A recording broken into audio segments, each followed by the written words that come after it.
Hello and welcome, Bulldogs members and fans. A big week ahead up against the Dragons on Sunday afternoon. Joey, good to see you. Now, how do you see this one shaping up for the Bulldogs? Well, the big advantage for the Bulldogs is that they go back to Belmore, which is their spiritual home.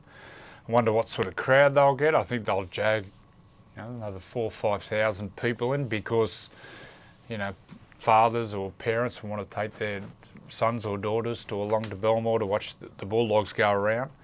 So hopefully that gives the Dogs a lift. But on current form, you think the Dragons will win this one and win well. The Bulldogs, though, they have a fair few ins. They had a flu go through the team last week. Josh Adokar being one of them. He's back. I thought the opening 15 minutes of the second half, they showed a lot of fight. Down 18-0, maybe 20-0 at half time. And I thought this could be a cricket score, but they showed some real backbone. They got back to within a try or so, but then they end up running away with it, the Tigers. But it's going to be a big in with those guys coming back from the flu. And I think they're building. So last week there was a lot of outside chatter, a lot of outside noise. So hopefully it's a better performance.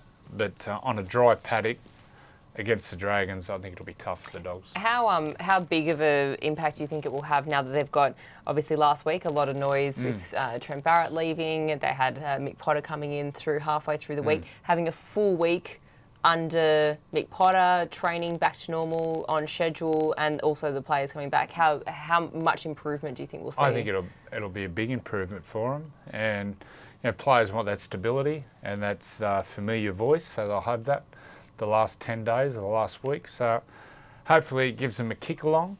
I think Josh Adokar coming back's a big in, and the flu that's going around is horrendous. So it'll be a better performance by the Dogs. Yeah, we saw Gus on Twitter telling us how bad it was.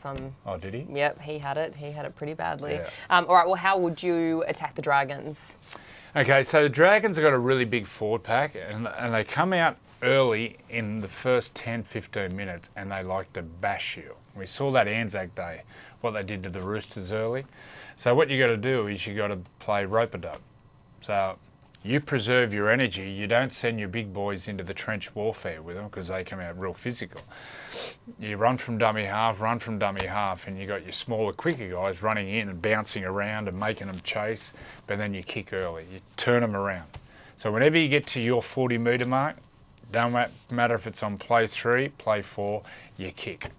And that way you take that real physical side out of the Dragons.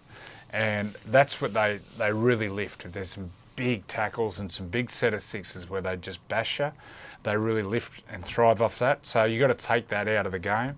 So dummy half running early, kick long, kick often, chase down.